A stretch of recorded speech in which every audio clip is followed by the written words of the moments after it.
Okay, y'all, excuse me. I was in the bed. I got to get up early and go work out. I work out at 6 in the morning. So I ran across this and I wanted to go ahead and get it out.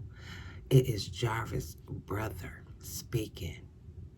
Y'all listen to this. So once some antifreeze or whatever he was going to try to get rid of the baby, he gave that to her, you know what I'm saying, and try to do whatever he could do. She was feeling sick or whatever. All right, so he gets in the car, drops her off to go back home. All right, when she gets out to go home, she go in the house. Shannon didn't get into it with her. They didn't call and see if she was at Jarvis' house because Shannon already knew she was at Jarvis' house because she called to get directions earlier that day while she was at school. So once she get back, they get to fussing at her for going up to Jarvis' shop and calling fast and this. So that's why they didn't report it until the next day. They was busy hiding her and trying to get their story straight. Then it all came out, confirming that she was pregnant, was Jarvis' baby, and Shannon lost it. Shannon lost it real bad, and jumped on Naziah, beating her, hitting her in the head with some object right there in their house that they overlooking. Me and my daughter been discussing this case, and that was my allegedly theory from the beginning. Yes, I always said she either found out or caught them in the act. Yes, and he not telling on her part of Naziah's demise because she got so much dirt on this perverted individual. That's why he protected her. I thought that from the beginning. Let's get back into it. And killed Naziah because she was already probably having complications. Remember, from whatever they've been giving her to try to get rid of the baby. Remember, she was sick earlier that day and on the floor. Instead of them calling the nurse, they called the counselor. Yes, they failed her. I said that she wanted help that day.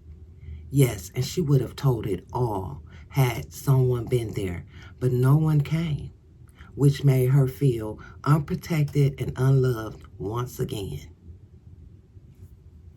Failed her. So once Shannon beats on it, she passes out, she dies right there. So they panic. So they get her, the twin sister help Shannon get her into the mama car, and they go and meet Jarvis.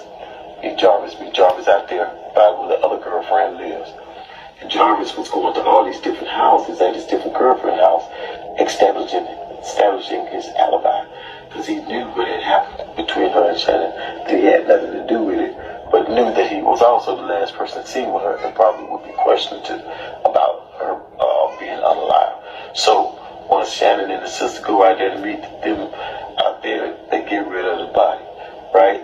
So once they get rid of the body, he tell them, bring some extra clothes or whatever. So they get rid of the body.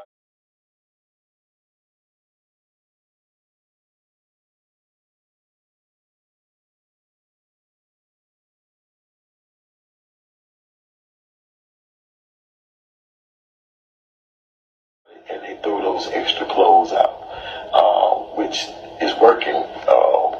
And I don't understand how that's working, because we know what she had on the day at school. We know what she left, got off the bus with, the clothes she had on. But they threw out some different clothes with limited amount of blood and stuff on it. Why? Because they only took the jacket off of her,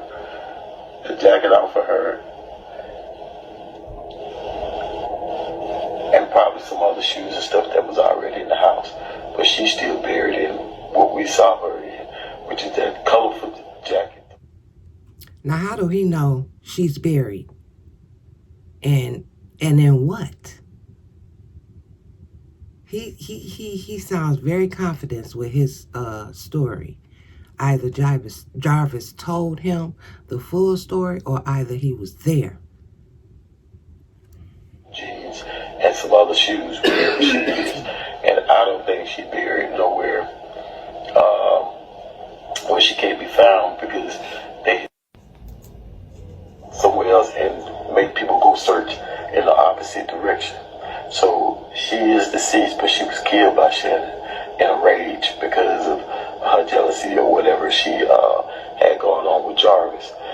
And at the end of the day, the mom and the sister knows what Shannon did, and they're not protecting Jarvis, they're protecting Shannon. And Shannon hoping that Jarvis don't snitch on him, but he's not going to tell until after they try and convict him of the murder, and he see the difference between the time. Remember, his lawyer said they're not going to contest and fight the fact that he had inappropriate relations with her. Okay, go ahead and bound it over. But what we are fighting is the murder. Why? Because there's no body. Now, here's where it gets tricky. Now, you do know that Shannon and all of them have already made deals with the DA. Why?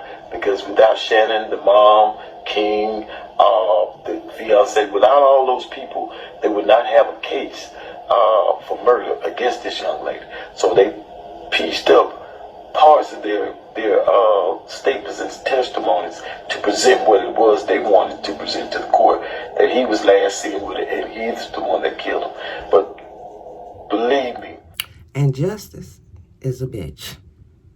So granted, they wanted this pedophile off the streets, but they make a deal with an murderer to get him. All involved should be charged. His ass should be locked up preying on little girls and been doing it since he was a teenager. Okay? But if he's not responsible for the unaliving, then who responsible should go to jail? Definitely. Meaning Shannon, Marquita, Quetta, whatever her name is, and Annette, and whoever else played a part in the horrible situation. There's other text messages, all kind of messages in their phones that they took. But if they convict them and show that they are also guilty, then who would be on the stand and testify or could testify against Jarvis? Because they all could get up there and just plead the fifth, because they all are being charged. So therefore, they're letting them off and letting them go. Sounds like somebody was too damn lazy to do their job. They could see those clothes, and school ID was planted. I mean, you could, if you was a dog, they have dogs, there's police dogs, they can sniff that out, okay? And do a thorough search, thoroughly search. Their home should have been thoroughly searched. Marquetta home too. Made a deal. They agreed to testify against Jarvis and say what it is that they want them to say, in turn, keeps them from being prosecuted and charged with anything. But trust me, they know exactly what happened. They know exactly what happened to her. But they want to get Jarvis and get Jarvis off the street, because they feel like he's the problem. He's the ringleader. So she unalived her niece over some dick. But what about all these other women he had? I guess she was into it with them too, huh?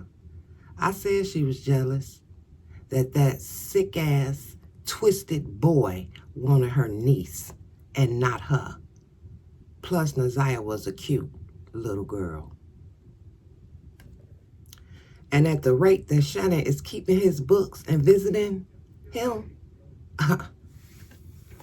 she not gonna tell on Jarvis. Dick whipped. I said it. Dick whipped for a predator of children.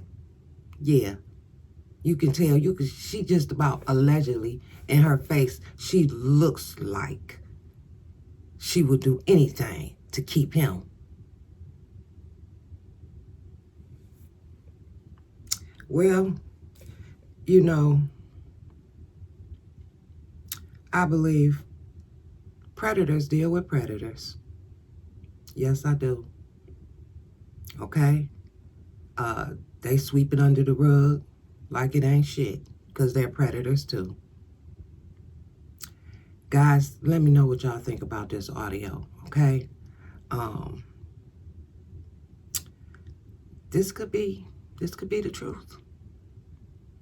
This could be the truth. It's just so much with this, it just don't make no sense. That baby was so unprotected. Didn't get the love she needed. And her aunt was jealous of her, and she knew it. The different videos she was making, she knew it. Please like the video. Share, subscribe. Thank you. Have a blessed day. Don't allow anyone to steal your joy.